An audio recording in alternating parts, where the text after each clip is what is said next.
Sí, este es el momento en que ustedes deben apretar para salir adelante, más que nosotros como instructores.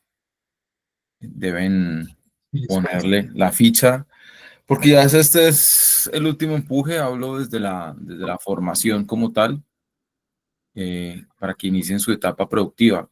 Ayer estuve en la reunión, ¿cómo les fue? En la reunión de etapa de proyecto productivo. Sí, Bien, bien, o sea, digamos que nos explicaron como tal que ya empieza, digamos, la convocatoria es en agosto, empieza en octubre sí, y digamos que nos daban como las pautas que debíamos tener en cuenta, que claramente teníamos que buscar una idea de negocio que fuera acorde con lo que estábamos estudiando, pues para los que quisiéramos meternos como con esa etapa. Y dejamos los correos para que nos enviaran como el resto de la información y ya ahorita la otra semana, si no estoy mal, hay otra reunión. ok. Bueno, hay un tema importante, el tema proyecto productivo y en la etapa productiva, y es que no deben haber actividades pendientes, todas deben estar listas, porque eso es un requisito fundamental. No deben haber actividades pendientes, desde de parte de los instructores, los oficios evaluativos deben estar todos listos para que ustedes sigan en las fases siguientes, ¿no? Que es lo más importante. Nosotros nos encargamos aquí desde la planeación en que todo llegue a buen término de cada uno de ustedes, y ya pues en la etapa productiva, en esa fase de evaluación de etapa productiva, pues es donde a ustedes, después del esfuerzo de todos estos meses y todas las actividades que aquí se han desarrollado, es donde ustedes, obviamente, pues ya pasaron lo mucho, ya es lo poco, ya es su visión, ya es a donde ustedes se han enfocado, y ese es a donde se pretende, pues, que ustedes lleguen, ¿no? A buen puerto. De eso se trata, ¿cierto? Porque pues el desarrollo, el esfuerzo y la capacitación constante que ustedes han tenido, pues se valida allí, de parte de ustedes. Ahí es donde convergen todo su esfuerzo para que las cosas y las actividades, todo lo que aquí se vio, ustedes lo desarrollen y lo apliquen ya en esa etapa productiva, en esa carrera que se tiene cuando ustedes van a aplicar los conocimientos que se adquieren en ese tipo de tecnologías. Ahí es donde de verdad se ve el esfuerzo, ahí es donde de verdad se ve la aplicación de los conceptos, ¿vale? Entonces, una buena noche para todos. Gracias, Julián, allí por responderme. Gracias por estar aquí. Vamos a iniciar em, con nuestra transferencia virtual en estas últimas actividades que estamos desarrollando. Estamos en la etapa número, en la fase de ejecución número 3, una fase de ejecución que obviamente aquí ya estamos hablando de cosas ciertas, de elementos de implementación. Ya estamos mirando soluciones de software con los requisitos que el cliente y con las exigencias, perdón, que el cliente nos planteó. Ya aquí ya son componentes asociados a las últimas fases del proceso de desarrollo de software, y cuando hablamos de eso ya estamos hablando de la implementación o de la implantación, ¿cierto? Y estamos hablando de que cuando miramos la implantación y desarrollo de software, pues aquí ese es el proceso que describe a ustedes como desarrolladores y los lleva al entorno de la funcionalidad, para que entonces los usuarios finales se vean beneficiados con ese producto que ustedes están entregando, ¿cierto? Y aquí es donde, pues, todas las tareas que se necesitaron, todos los requisitos que se necesitaron, todas esas conversaciones que estuvieron con sus grupos de trabajo, sus equipos de trabajo o sus compañeros de trabajo, pues nos llevan a un producto, un servicio final, ¿sí? Y ahí es donde desde un ambiente de pruebas pasa a un ambiente de producción, y ya estamos hablando de realidades. Entonces, hoy vamos a hablar de 3 actividades. Si Dios quiere, nos volveremos a encontrar el martes en la noche. Vamos a hablar de las otras 4 actividades que conciernen, pues que me conciernen a mí como tal, en las que vamos a hablar, ¿sí? De esta guía de aprendizaje número 10. Entonces, una de ellas es los conceptos y principios del hardware e instalación de software. La otra es la elaboración de un plan de características mínimas para eh, la implementación de hardware para el desarrollo de software o de adquisición de hardware para el desarrollo de software. Y la otra que vamos a hablar son los conceptos y principios acerca de configuración de servicios. En esas 3 actividades nos vamos a sentar en este ratico, vamos a visualizarlos desde la guía de aprendizaje, que ustedes saben que es la hoja de ruta para el desarrollo de las actividades, ¿sí? Y es con ese componente, pues, con el cual vamos o estamos desarrollando las tareas. Eh, Ahorita vamos a hablar de un concepto importante. Aquí ya en este nivel ustedes ya deben de tener en su cabeza qué es una arquitectura, eh, ya deben de tener eh, en su manejo o en su conocimiento los programas que se aplican para desarrollos web, ¿sí? Entonces, ya aquí se maneja el libre albedrío en ese tipo de escenarios. Entonces, vamos a mirar esas 3 actividades un poquito. Vamos a hablar, compartir un poco de conceptos al respecto para que entendamos cuál es la realización de las tareas. Entonces, ¿qué se pretende en la actividad conceptos y principios de hardware e instalación de software? Aquí ya es unificación de conceptos relacionados con redes, networking, ¿sí? Eh, que son fundamentales en todo ese alistamiento de la infraestructura tecnológica, que es la base fundamental de la implementación. Si no tenemos esas bases o esa estructura bajo la cual vamos nosotros a implementar nuestro ambiente, entonces, pues obviamente tendremos problemas. Dependiendo también del tipo de desarrollo, dependiendo de toda esa robustez, es que nuestra base fundamental desde la infraestructura tecnológica funciona de la mejor manera y será un producto de calidad que le vamos a ofrecer al cliente, ¿cierto? Entonces, como lo decía ahorita Julia antes de que ustedes ingresaran, estas actividades son algo fundamental porque aquí se trata en muchas de ellas de diseñar planes, de diseñar manuales, de dejar por escrito toda esa bitácora de elementos que hacen parte de su desarrollo, ¿sí? De lo que ustedes van a entregar como producto, de cuál ha sido todos los componentes desde todos los escenarios que ustedes han utilizado para la implementación, para las pruebas y para el funcionamiento de su desarrollo, ¿vale? Entonces, aquí vamos a hacer eso. En la primera actividad vamos a hacer un informe donde se especifique la selección de la plataforma, cuáles son las características del sistema operativo, cuáles son las organizaciones que obviamente se encargan dentro de esas áreas de red de networking, cuáles son las familias respecto a la transmisión y recepción de datos. Ahorita vamos a dar una presentación a eso. Y pues adicional a eso, vamos a mencionar cuáles son los métodos de transmisión guiados y no guiados. Eso como primera actividad.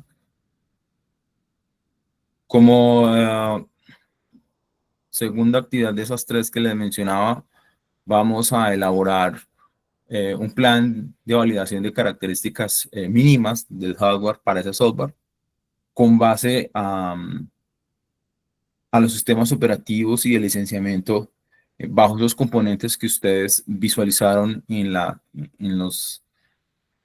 semilla, o sea, en los documentos que existen dentro de nuestra tecnología, pero también los que ustedes consulten por fuera. Entonces, aquí lo que vamos a desarrollar es un componente en donde usted me muestre qué es lo que va a realizar. Entonces, aquí vamos a hacer un informe en el cual se debe listar de manera ordenada cada uno de esos elementos que se deben considerar para verificar si poseen o no las características mínimas de hardware para el despliegue de una aplicación. Con las siguientes características, y ahí es donde yo les decía que me detengo un tricito, y es porque aquí habla de aplicación web desarrollada en PHP. Pero pues yo puedo hacer un desarrollo web bajo Java, con Java Serverless o Java Server Page. Puedo hacer JavaScript en su modalidad Server Side JavaScript. Puedo hacerlo en Perl, puedo hacerlo en Ruby, puedo hacerlo en Python, puedo hacerlo en Node, por darle algunos, ¿cierto? De programas o lenguajes de programación para el desarrollo de aplicaciones web en el servidor. Digamos que esos podrían ser como los más destacados. Entonces, no es impositivo cuando dice la actividad que ustedes, y lo hablo también para las personas, los aprendices que están escuchando, es al criterio bajo el ambiente que ustedes estén desarrollando o el que se les acomode o el que sea más fácil. Entonces, cuando nosotros hablamos de informe en la actividad, es pues, si me quieren mostrar desde su máquina cómo está la funcionalidad o si me quieren dejar los pantallazos en el trabajo en Word, bienvenido sea. Entonces, ahí es donde también entra el concepto de si la aplicación accede a información persistente, o sea, la identificación del registro de usuario, ¿sí? Y también para usuarios no concurrentes. Eso es fundamental que me lo dejen ustedes allí descrito, porque pues cuando en el desarrollo de software tenemos esas premisas y hablamos de concurrencia, concurrencia es el número de personas que utilizan un sistema al mismo tiempo, ¿cierto? Para que no lo conozcan. Eso es concurrencia, para que lo tengan presente, cuando usted lo vea por ahí muchas veces. Conceptos como esos saltan por ahí, pero ¿qué es concurrencia? Bueno, eso significa concurrencia. Es un usuario que interactúa activamente con un sistema y al mismo tiempo que otros usuarios, tal cual. ¿Listo? Entonces, en ese tipo de componentes, pues hacen una proyección de 250 usuarios. Dejémoslos pues en 200 para que ustedes me muestren allí ese tipo de proyecciones. ¿Listo? Las normas básicas, ustedes las conocen, sí, allí nos vamos a detener, pero si ya empezamos, como les decía al inicio, estamos ya dejando documentos, estamos ya dejando nuestra marca, estamos dejando nuestra impronta como analistas y desarrolladores de software. Eso es lo que ya en el mercado hace que nosotros nos vendamos. Ese no va a ser nuestro goodwill y nuestra impronta, perdón, ya sea positiva o negativa, ¿vale? Entonces, eso es lo que aquí vamos a hacer, un informe. ¿Listo? 2 trabajos escritos. Y el tercero habla acerca de la actividad, acerca de los conceptos y principios, acerca de la configuración de servicios. Entonces, aquí lo que miramos son los conceptos generales y relacionados con los clústeres, con los análisis de riesgos, el impacto, la gestión de prioridad, recuperación de desastres, el RPO y el RTO, ya vamos a ver qué es eso. Planes de continuidad dentro del negocio, gestión de crisis, que es importante cuando sucede, pruebas de operación. Entonces aquí también vamos a generar un informe, pero vamos a especificar qué herramientas y tecnologías se utilizan en la arquitectura de clusters, ¿sí? Entonces, una arquitectura de clúster, ¿qué es? Es donde se relacionan más computadores que trabajen de manera unificada. ¿Para qué? Pues para llegar a un objetivo. Y estas máquinas obviamente lo que hacen es que comparten entre sí tareas y procesamiento y se ejecutan de forma continua, ¿cierto? Los tipos de procesamiento que se llevan a cabo entre ellos, sus ventajas, sus desventajas en sus arquitecturas. Hoy le repito, aquí son ya documentos fuertes, son documentos en los cuales, o sea, son las bases bajo nuestro esquema, nuestra funcionalidad, nuestro desarrollo, se protege y se cimenta, ¿sí? Aquí es donde ustedes ya van a dedicarle tiempo a lo que quieren configurar y hacer. Por eso habla de informes, ¿sí? Porque ustedes están trasladando todo lo que vieron, todos esos sucesos, todas esas herramientas que utilizaron, las van a trasladar a documentos y van a documentar esos procesos.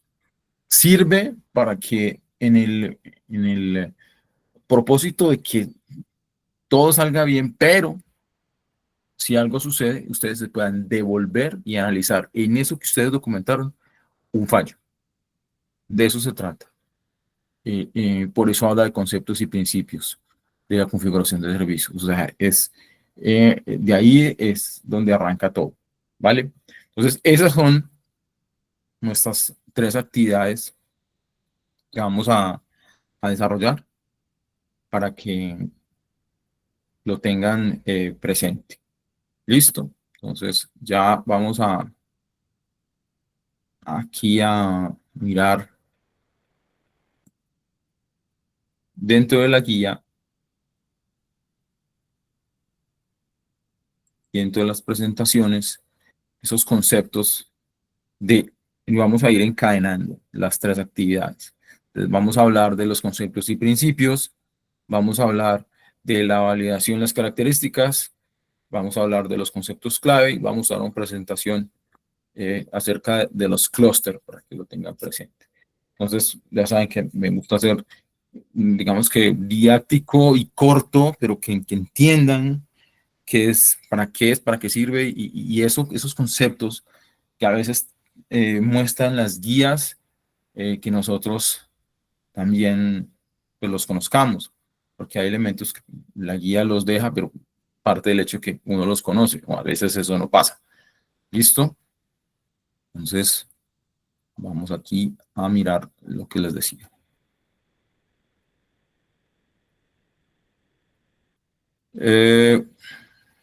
Listo.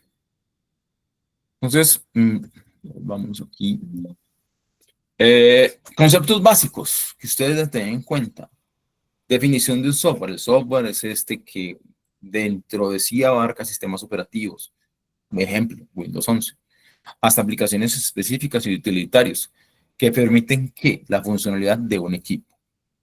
Proceso de instalación, pues obviamente incluye la descarga de archivos con una fase de configuración guiada y esa ejecución permite hacer la activación del programa, o sea, que suban los programas y los pueda ver modo usuario. Y requisitos clave en la instalación, pues verificar la compatibilidad con el hardware, ¿sí? Por eso habla de una cosa con la otra, hardware y software, y que obviamente desde el almacenamiento tenga la capacidad y los permisos de usuario sean los necesarios para que esa instalación de eso que vamos a hacer o que vamos a permitir instalar en el equipo sea exitosa. Un ejemplo práctico pues es la instalación de un sistema operativo como Windows 11 que llega al usuario a través de cada paso. Siguiente, siguiente, siguiente. A eso se refiere. ¿Listo? Hardware, definición ejemplo, pues, se refiere a los componentes físicos y tangibles como la CPU, la memoria RAM y los periféricos. ¿Sí?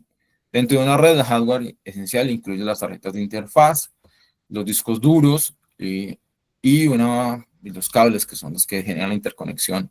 Ya casi no se ven, todo es muy inalámbrico, pero obviamente estamos hablando de hardware. Los componentes siempre hacen esa interacción, ¿cierto? Entre el software, dando el aval para que las instrucciones se traduzcan en acciones físicas dentro del procesamiento de la información, o sea, de los datos y la comunicación. ¿Sí? Medios de transmisión guiados, ¿sí? Cableados. Definición, son físicos, dirigen las señales de datos, garantizando que esa transmisión sea directa y controlada a través de los medios tangibles, o sea, que usted los pueda ver. Par trenzado, pues son pares de hilos entrelazados para reducir la interferencia electromagnética, comunes en redes de Internet de corta y media distancia. Cable coaxial, compuesto por un conductor central, un aislante, una malla conductora, una cubierta exterior, utilizado por TV y por cable. Ya las empresas de cable también lo están aboleando, están más inclinados a la fibra óptica. Entonces, la fibra óptica, ¿qué es? Transmite información a través de pulsos de luz de finos hilos de vidrio plástico, ofreciendo la mayor velocidad y capacidad a largas distancias. Medios de transmisión no guiados o inalámbricos, hoy estamos en esa era. Entonces, en definición, se realiza a través del aire o el espacio, utilizando ondas electromagnéticas en densidad y conductor físico. Ahí me detengo porque existe una agencia nacional en Colombia que se llama la Agencia Nacional del Espectro, que es la que permite que en ese bus donde trabajan los datos y donde se generan esas ondas electromagnéticas, trabaje el espectro radioeléctrico. Entonces, todo el que quiera utilizar datos tiene que tener un permiso especial de la Agencia Nacional del Espectro, hablo pues de empresas robustas, para poder que puedan llegar a esa transmisión de datos vía aire o espacio. ¿Listo? Bien. Tipos comunes, microondas, radiofrecuencia, infrarrojos y comunicaciones vía satélite. Usos típicos en redes Wi-Fi, telefonía móvil, conexiones Bluetooth y comunicaciones satelitales y globales. Pros y contras, pues ofrece movilidad y flexibilidad, pero son susceptibles a interferencias, a atenuación y a problemas de seguridad. Les voy a contar una historia. Empecé yo como director de informática en la Agustín Codazzi, aquí en Risaralda, y la Agustín Codazzi tiene presencia también en el Chocó. Pues obviamente estamos hablando de un departamento que es húmedo, que ya un tema tropical en algunas partes, porque la mayoría, si no es el 100%, de los municipios del Chocó son fluviales. Y entonces, obviamente la cosa es diferente. Entonces, me dijo el director de la oficina, Luis Fernando, debe viajar al Chocó porque tenemos un problema con los computadores, algo está pasando, no está sirviendo para nada, los cables no sé qué, no sé cómo. Pero nosotros allá hicimos una inversión en fibra óptica, hermano. Visualice, revise. ¿Saben qué estaba pasando con la fibra óptica? Que me quedé aterrado. Se la estaban comiendo unas ratas que eran más grandes que cualquier perro que yo haya visto. Increíble. Entonces, pros y contras. Se estaban comiendo el vidrio estas bellezas de roedores. Entonces, imaginen lo que estaba sucediendo. Y por dónde tiró a hacer el cableado para poder que eso no sucediera. Ni les cuento todo lo que pasó en ese municipio, o en Quibdó específicamente, porque la oficina queda en Quibdó. Entonces, medios de transmisión no guiados. Comparación entre unos y otros, pues de mayor seguridad los guiados, en menor latencia. ¿Quién me dice qué es latencia? A ver.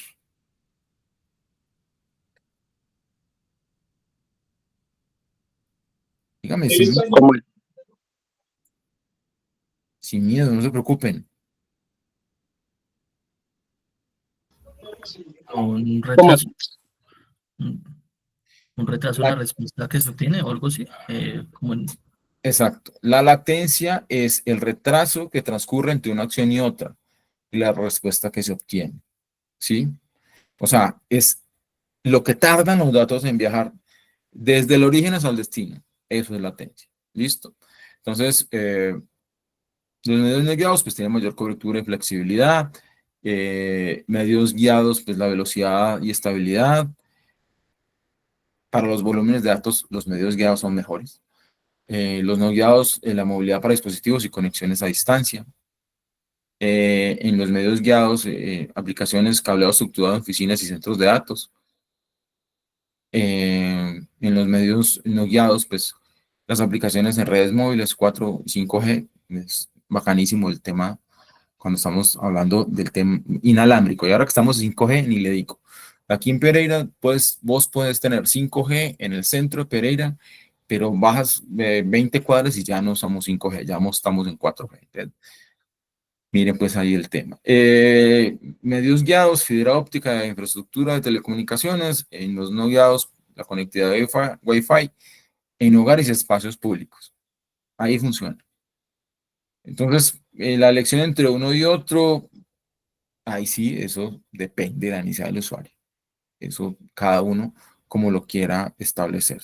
Hoy el gobierno nacional está muy abocado al tema rural y es muy interesante. Lo que pasa es que hay zonas, nuestro país es un país agreste, muy, o sea, hay unas topologías terribles. Entonces, ¿cómo llegamos con 5G? Imposible. Entonces toca hacerlo de forma satelital. Ahora, ¿cómo llega el satélite hasta allá? Y en eso está trabajando el gobierno hoy. Ejemplos prácticos de instalación y de transmisión, pues instalación en PC, instalar software antivirus, un PC, conectar a la red corporativa, mediante un cable UTP, es un ejemplo común. Redes domésticas, configurar Wi-Fi, implica pues el uso no guiado para conectar múltiples dispositivos de forma inalámbrica, ya lo conocemos. Elección estratégica, pues determinar el medio de transmisión adecuado, de acuerdo al entorno. Una empresa muy diferente a una casa muy diferente a una finca, y ahí es donde yo hago la elección. Internet de alta velocidad, pues las conexiones de fibra óptica proporcionan internet de banda ancha a hogares y empresas.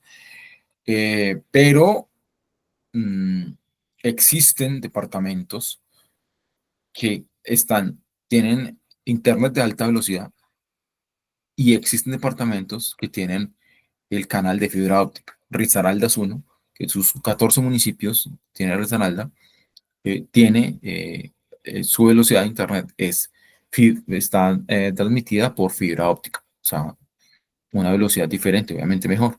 Y la de alta velocidad, pues obviamente es a través de cables y es guiado y ahí es donde empieza el tema. Una explosión, un daño, una cosa, entonces quedan poblaciones, digamos que apartadas del mundo desde los datos, hablo obviamente, cuando existe algún accidente y esa internet de alta velocidad se ve truncado por alguna cosa que suceda. Entonces, para que lo tengan en cuenta. En conclusión, el hardware y el software pues, son los cimientos de nuestra era digital, hoy fundamental. ¿Sí? Su correcta instalación, pues fundamental. ¿Por qué? Pues, porque aporta el rendimiento de eso que nosotros queremos implementar. Los medios de transmisión, guiados o no, ambos son fundamentales para que la comunicación de datos sea exitosa.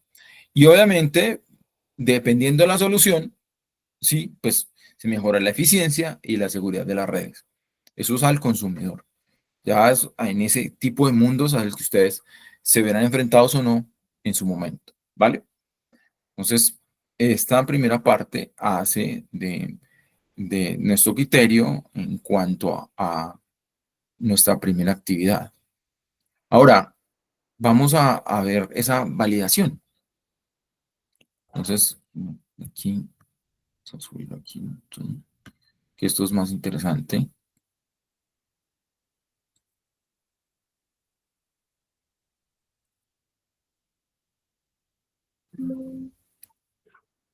Cuando hablamos de la validación de características mínimas del hardware para software, entonces buscamos y visualizamos los requisitos dentro del proceso de pruebas, la gestión de cambios y el análisis de resultados para ese buen despliegue que nosotros necesitamos, ¿sí? Aquí eh, haremos la compañía, puede que nos corresponda, ¿no?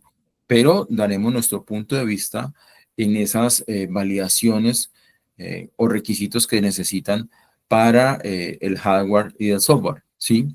Entonces, cuando hablamos de ese tipo de premisas, es donde vamos a trabajar de la mano, de forma colaborativa, en cuanto a la instalación, en cuanto a los permisos, en cuanto a esos requisitos que se necesitan dentro de un equipo, engranar dentro de un equipo de trabajo, hablo de un proyecto de software, y ustedes deben de tener esa visión que es fundamental para que todo funcione de la mejor manera, ¿sí? Y cuando pues se habla de la gestión de cambios, esta es fundamental en el desarrollo porque allí se garantizan o se garantiza más bien, que si nosotros vamos a tener unos cambios importantes, se implementen sin traumatismos, sin interrumpir las operaciones. Entonces, aquí vamos a tener dentro de esa gestión procesos que aparte de ello nos hablen de la solicitud, de la aceptación, de la planificación, de la ejecución, de la evaluación de cambios, ¿sí? Dentro de las organizaciones. Entonces, allí es donde se permite la transición del estado actual de un software que esté molestando por algo al sistema nuevo y actualizado. Y ahí es donde, vuelvo y digo, pues ustedes son fundamentales porque pues de esa gestión pues se genera una visión y ahí es donde es un punto de partida si hay una visión de cambio, ¿vale? Requisitos mínimos de hardware, pues los procesadores, ¿sí? Que nos determinan la potencia de procesamiento dentro de ese software que nosotros vamos a implementar. La memoria RAM pues, es necesaria para manejar las cargas de trabajo entre los equipos. El almacenamiento, pues ahora el almacenamiento pues, puede estar en la nube, sí, que es lo que hoy se propende hacer. Y ahí es donde pues, se evalúa el espacio mínimo requerido para instalar el software o los datos que se asocien a nuestro desarrollo. Gráficos, pues obviamente define los requisitos de esa tarjeta gráfica para emitir, si es, obviamente, nuestro desarrollo tiene un tema visual y un concepto y un componente visual, pues obviamente que esos requisitos mínimos cumplan con los factores que se necesitan para implementar desde el punto de vista gráfico.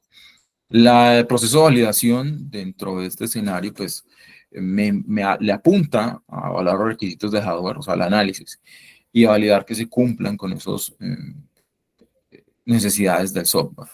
Pruebas, realizar las pruebas exhaustivas para verificar el rendimiento, esas pruebas de estrés, ya hablamos de eso en algún momento, es fundamental. La optimización, ajustar las configuraciones, hacer mejoras para optimizar el rendimiento y la compatibilidad. Y las pruebas de rendimiento, pues aquí ya lo menciona, las cargas de trabajo, simular cargas de trabajo realistas, o sea, escenarios donde ustedes puedan visualizar si el rendimiento del hardware es el óptimo, puntos de referencia, o sea, utilizar herramientas de prueba de rendimiento para cuantificar esas métricas, ¿sí? Que me generan esos indicadores que yo quiero visualizar. Límites de capacidad, identificar los límites de hardware y garantizar que cumplan con los requisitos. La optimización, pues visualizar y enfatizar en los ajustes para mejorar el rendimiento y la eficiencia del sistema si algo está fallando. ¿Sí? Pruebas de compatibilidad, configuraciones de hardware. Entonces, yo debo probar mi software en diferentes ambientes, diferentes configuraciones, para que el software genere esa compatibilidad que necesito. ¿Sí? Nada me gano yo construir algo y después que no me esté funcionando porque no fue compatible. Eso no puede suceder. Sistemas operativos, validar el funcionamiento del software, ¿sí? En múltiples sistemas operativos y versiones. Integración de componentes, comprobar la interoperabilidad entre los diferentes componentes del hardware, ¿sí? Si vamos a hacer cargas, si vamos a hacer match con otro tipo de aplicaciones, entonces que exista esa interoperabilidad, que sea funcional. Escenarios de uso, o sea, simular diversos escenarios de uso para identificar y resolver problemas de compatibilidad. Gestión de cambios, especificaciones, pues entonces miramos la actualización de requisitos. Aquí sí ya es un enfoque acerca del monitoreo para que los requisitos de hardware se vayan cambiando, se vayan actualizando a medida que el software vaya evolucionando. Las pruebas iterativas, pues son unas pruebas continuas para que los cambios, para que estemos seguros de lo que estamos haciendo y no afecten el rendimiento y la compatibilidad de nuestro desarrollo. Y siempre en todas las presentaciones que hemos visto, en todas las tareas, siempre habla de la comunicación. En este caso, la comunicación de los cambios. Entonces, mantener a los stakeholders, o sea, a los interesados, informados sobre las actualizaciones y los impactos en el hardware. ¿Sí? Fundamental dar a conocer todo eso. Análisis de resultados. Entonces, nos muestra el tema de 95% de contabilidad, 90% de rendimiento, 85% de optimización, 100% de satisfacción. A eso es lo que nosotros vamos a apuntar. Entonces, el análisis de los resultados de las pruebas nos permite identificar áreas de mejora, ¿sí? y nos permite garantizar que el software funcione de manera óptima en toda esa correlación de los sistemas, pero le apunta a algo muy importante y es a la toma de decisiones, ¿sí? Obviamente una toma de decisiones consensuada, comunicada, ¿sí? No es una toma de decisiones autoritaria. Con todo eso que acabamos de mirar desde el punto de vista de los cambios, de los análisis, de los resultados, de las cargas, yo tomo una decisión. Si eso está funcionando, si es óptimo, el rendimiento sí es el que yo busco. Yo, como desarrollador, me siento satisfecho. El cliente se siente satisfecho. Es compatible los programas que estoy utilizando, sí, con los desarrollos que estoy utilizando, con el hardware que voy a implementar, con el software que voy a desarrollar. ¿Sí? Ahí es donde ustedes hacen parte fundamental. Entonces, en ese escenario de esa segunda actividad, ese informe que ustedes van a desarrollar, entonces, ¿qué podemos visualizar? La mejora continua. Van a tener un proceso de validación interactivo para los cambios, ¿sí? Tanto en software como hardware. Optimización avanzada. Yo puedo visualizar mejoras técnicas de optimización. ¿Para qué? Pues para que seamos compatibles, sea más, rinda más. ¿Sí? Los tiempos, que son lo que hoy buscan los desarrollos, o sea, que rapidito, ¿sí? Eso entre más rápido funcione y entre menos inconvenientes tenga, mejor. Así es que funciona. Y hoy que los cambios son a la velocidad de la luz, no hemos terminado de implementar una cosa cuando ya salió algo nuevo, imagínense pues. Colaboración entre proveedores, pues habla del trabajo en equipo con los proveedores de hardware para garantizar una integración eficiente, ¿sí? Entonces ahí es donde ustedes juegan parte fundamental con, con las personas que se articulen. ¿Listo? Este componente hace parte de nuestra segunda actividad. Y vamos a hablar del tercero, que es ya interesante, muy importante, porque aquí es donde ya ustedes van a profundizar un poquito más. Estamos hablando ya mucho de maquetación y de arquitectura para que lo puedan visualizar de la mejor manera. Excúsenme un segundo. Yo hago aquí algo. Excúsenme algo. Yo contesto aquí algo que es urgente. No demoro.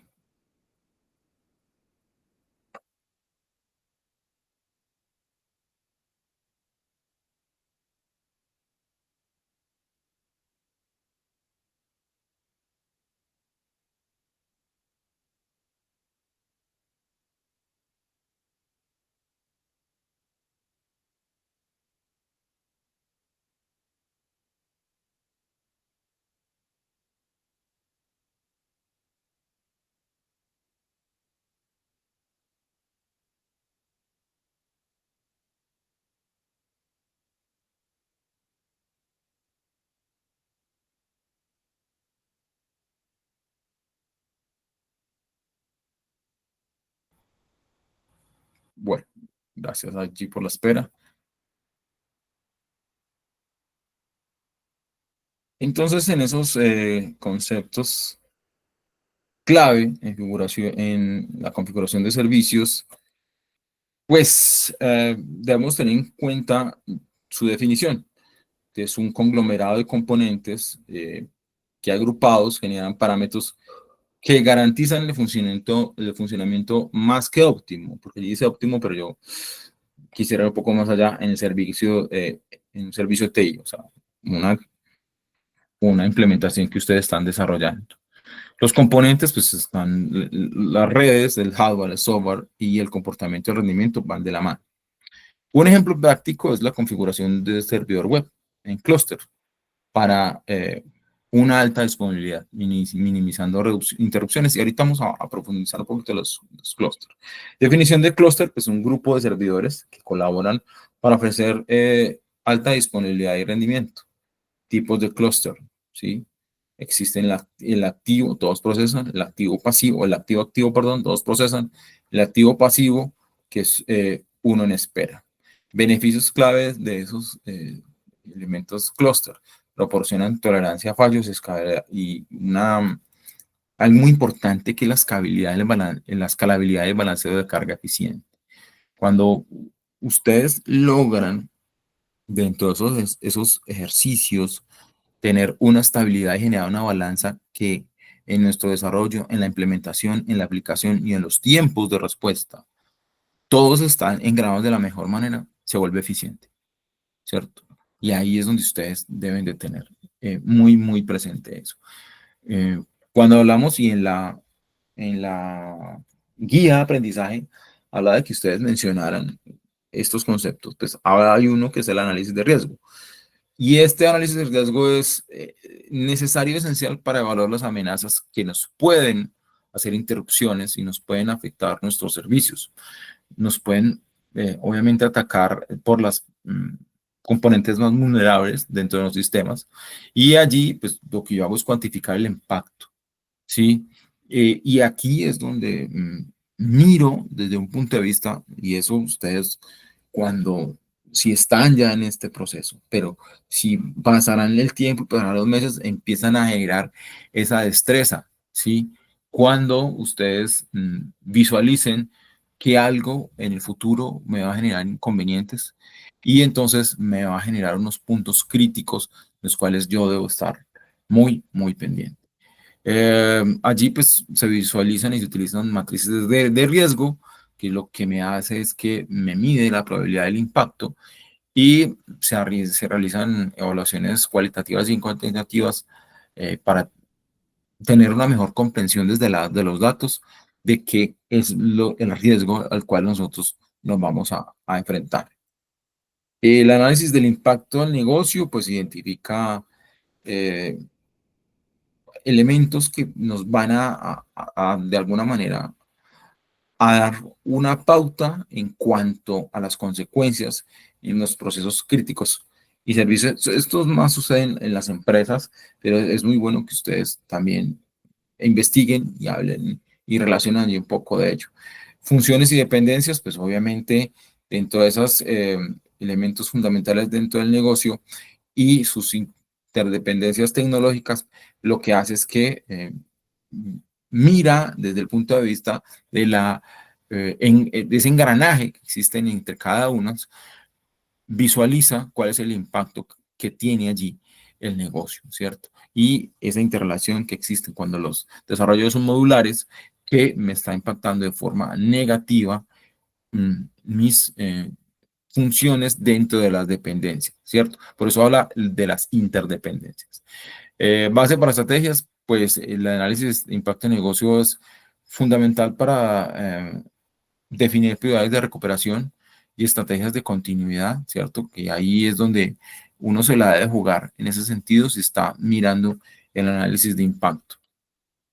Gestión de prioridad, pues es de lo más crucial que existe para que los recursos se trabajen, hablo de recursos de desarrollo, ¿cierto? De manera eficiente durante ese ciclo que estamos nosotros analizando sin ninguna interrupción de los sistemas financieros. Aquí visualizan, por ejemplo, máxima prioridad, una disponibilidad constante y obviamente ese impacto también dentro de un sistema financiero tiene unos elementos y unas operaciones críticas. El tema financiero, cuando uno analiza desde la gestión de prioridad, ese tipo de aspectos es fundamental. Uno de los, no sé si ustedes recuerdan lo que pasó con Bancolombia en su momento, que hubo un día que a la mañana yo tenía dinero y en la tarde ya no tenía. Y es a las personas o el grupo de trabajo que debería estar, como dice allí, máxima prioridad, disponibilidad constante, no la tuvo, se pasó por alto. Y al no pasarlo por alto, eh, Bancolombia en esos, creo que día y medio tuvo unas pérdidas significativas porque eh, dentro de ese trabajo que ellos realizan desde la banca, de todas las operaciones que envuelven en la cotidianidad, segundo a segundo, hubo fallos y entonces por eso habla de operaciones críticas. Entonces, mire lo que pasa cuando no tenemos gestión de prioridad. Soporte al cliente, pues alta prioridad esencial. ¿Para qué? Porque pues, nosotros debemos de estar siempre de la mano con al cliente al que atendemos, al cliente que le vendemos un desarrollo, al cliente con el cual nosotros estamos trabajando. ¿Por qué? Pues porque ese es nuestro nombre. Sistemas administrativos, prioridad media, pues entonces son importantes en esos sistemas administrativos. Muchas veces no afecta las operaciones vitales en el corto plazo, como una erradicación, pero si no hacemos esa gestión de prioridad en un tiempo determinado, créame que si pierde una resolución de Colpensiones, porque cuando se archivó de forma digital, no se hizo el proceso que se debía hacer, pues adivine a quién afecta, ¿cierto? Entonces hay que prestarle bolitas en ese sentido. Eh, También lo vimos en la guía de aprendizaje, vimos dos elementos allí, que es el RPO y el RTO. El RPO es el máximo tiempo de pérdida de datos, ¿cierto? 15 minutos. Es aceptable. Y define la frecuencia de copias de seguridad. O sea, cuando hablamos de RPO, tiempo máximo de pérdida de datos. Y cuando hablamos de RTO, es el tiempo máximo para restaurar unos servicios tras un incidente. Ejemplo, 2 horas. ¿Qué impacta? Y ahora también se lo menciono a ustedes. La arquitectura de recuperación. O sea, todo va con todo. Todo va interrelacionado. Cuando, cuando en ingeniería de sistemas, en tecnología, en ingeniería de sistemas, en este caso nuestra tecnología de análisis y desarrollo, la concatenación se habla y se menciona es por este tipo de cosas. O sea, todo va engranadito, todo va junto. Si algo se nos sale del carril, tenemos problemas. Entonces, ojo allí con eso. ¿Listo? Gestión de crisis es un proceso estructurado. ¿Para qué? Para responder y manejar incidentes críticos que impactan negativamente las operaciones de una empresa. Entonces allí tenemos que hacer definición de roles, establecer la responsabilidad del equipo de gestión de crisis para una respuesta coordinada. ¿Sí? Existen parámetros, existen protocolos que se deben seguir, que debemos nosotros, como es así estamos en las organizaciones, generar ese documento para que exista una hoja de ruta a la hora de realizar gestión de crisis. Comunicación estratégica, pues aquí también lo hemos hablado muchas veces, comunicación interna y externa para informar a los interesados, a los stakeholders y al público qué es lo que está sucediendo. La toma de decisiones va de la mano con la definición de roles. Si existen los estándares, si existen unos protocolos para generar, para sostener nuestra información, para definir qué debemos hacer y ya está estructurado. A la hora de un incidente crítico, pues entonces tomar las acciones correctivas bajo esa presión, ¿cierto? Por eso se llama gestión de crisis. Y damos un ejemplo, pues el ejemplo práctico incluye la activación inmediata del equipo de respuesta ante un fallo masivo del sistema, ¿cierto? Entonces, gestión de crisis. Pruebas de operación en continuidad, que también está en nuestra guía de aprendizaje, es la validación periódica en los planes de recuperación, ¿cierto? Entonces, planes de recuperación y continuidad, pruebas de mesa, simulacros, pruebas completas. Aquí en estas pruebas, nosotros lo que hacemos es que mejorar los tiempos de respuesta, ¿sí? Detectar fallos y, si es del caso, y el personal que nosotros no tenemos, no está preparado para eso, pues lo que nosotros debemos hacer es generar planes de contingencia y capacitación para que en esas pruebas de operación y continuidad no nos salgamos del tiempo estipulado para que esas pruebas, ¿cierto? Para que esos simulacros y para que esas pruebas completas estén dentro de los estándares que se manejan a la hora de estar en una situación de crisis en las organizaciones. Conclusiones y recomendaciones, pues integrar en esa configuración de servicios de análisis de riesgo, análisis de impacto. Eso deben ustedes involucrar en el trabajo que van a entregar. La acción de crisis es vital para construir una resiliencia efectiva, o sea, para que nosotros podamos combatir de forma efectiva eso que está sucediendo. Eso es la resiliencia, ¿cierto? porque si eso nos avasalla, nos pasa por encima, tenemos un caos que ustedes no se imaginan. Y si ustedes son el soporte de una organización a la cual ustedes generan un desarrollo y ustedes no tienen esa resiliencia, o sea, esa capacidad de combatir algo, esa crisis que se nos está sucediendo en nuestra organización por X o Y motivo, imagínense, pérdida de dinero, pérdida de vidas, pérdida de armas, pérdida de seguridad, pérdida de movilidad. Bueno, son ejemplos en los cuales un desarrollo, ¿sí?, está inmerso, articulado con cualquier situación de vida, ¿vale? Los conceptos de RPO y RTO, pues, son el corazón de la planificación y de recuperación, porque en esta documentación, vuelvo y repito, ya estas actividades son de eso, de las versiones, de los documentos, de lo que se debe hacer. Aquí ya se implementan dentro del RPO y el RTO la infraestructura, los procesos y los componentes que van a estar dentro de la planificación de la recuperación de información. Mantener programas de gestión y crisis y pruebas constantes nos da pie para que la empresa esté preparada para cualquier suceso. La continuidad operativa no es solo una necesidad, es una ventaja competitiva, ¿cierto? Y genera algo que hoy en proyectos está va muy de la mano, que es la gestión de riesgos. La gestión de riesgos lo que hace es que mitiga de forma fundamental algo que nosotros previmos que podría haber sucedido. Yo no puedo tener la solución a algo que sucedió cuando podía prever que no sucediera, ¿cierto? Creo que me hago entender. Entonces, dentro de desarrollo informático, pues esto es necesario. Y por último, les quería contar un poquito de clúster, ¿sí? Que es muy interesante que ustedes lo conozcan. O sea, ¿un clúster qué es? O sea, se trata de entender la conexión entre dos o más computadores. Pero esa conexión no es porque sí, es para que el rendimiento de los sistemas sea el mejor, sea el más óptimo, ¿sí? Y que se articule y sea armonioso entre diferentes tareas. Entonces, el clúster de cada computadora se llama nodo y no hay límites de saber cuántos nodos se pueden interconectar, ¿sí? Entonces, las tecnologías dentro de esa arquitectura de clúster, pues son el hardware escalable, software de gestión, interconexión rápida.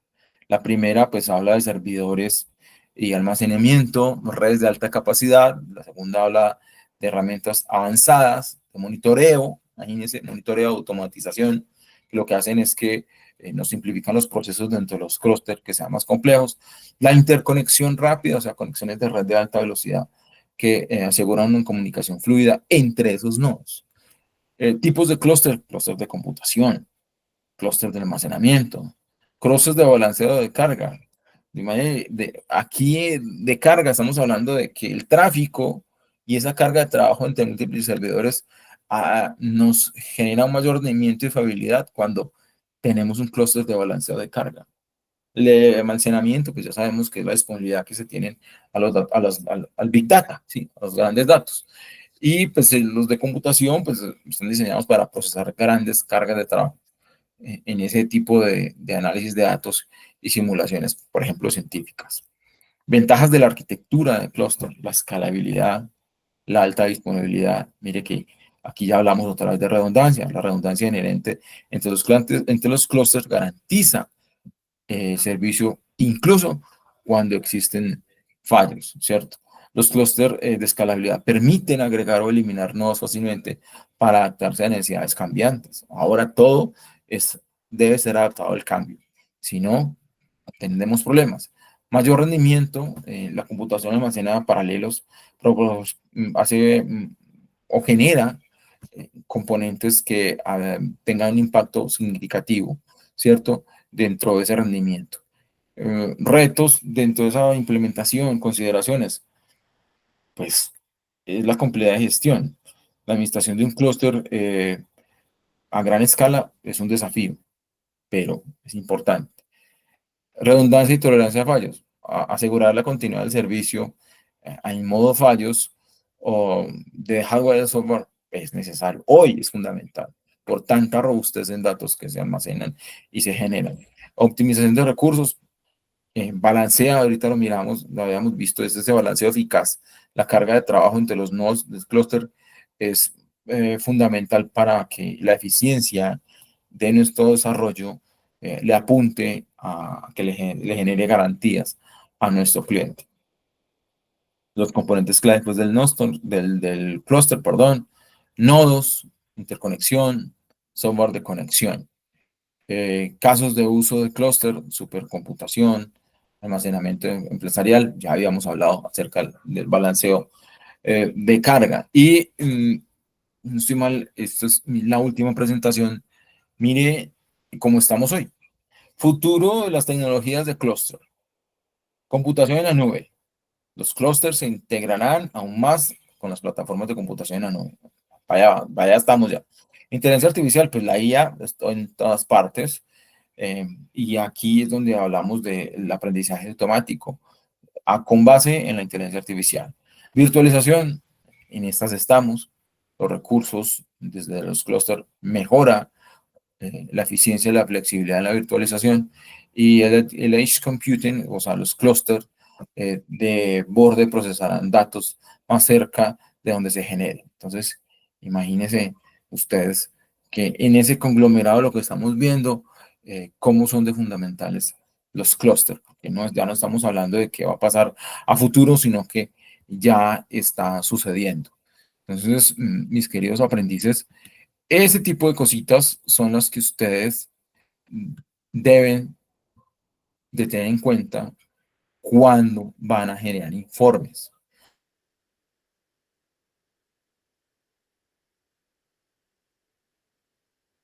Porque un analista, un desarrollador, un ingeniero de software que no tenga claro qué son este tipo de documentaciones, créanme que algo le faltó. Y ahí es donde juega parte fundamental su criterio como futuros tecnólogos en análisis y desarrollo de software.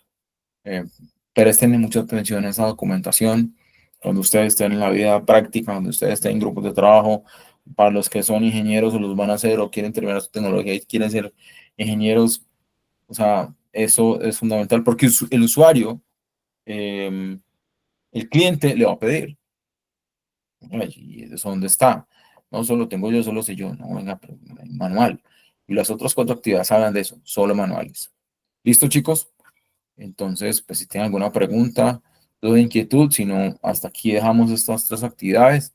Y el próximo martes, si Dios quiere, martes, miércoles a más tardar, hablaremos de las otras 4 actividades que ya son planes en cuanto a manuales de versión y demás. ¿Listo? Bueno, chicos. Entonces, yo les agradezco mucho a Julián, a Cristian, a Camilo, a Moisés por haber estado aquí, haber sido tan puntuales y tan juiciosos, a ustedes aprendices por haber escuchado la grabación también. Un abrazo, un buen fin de semana y pásenla muy bien. Muchas gracias. Listo, profe, muchas gracias. Chao, profe. Un abrazo, gracias.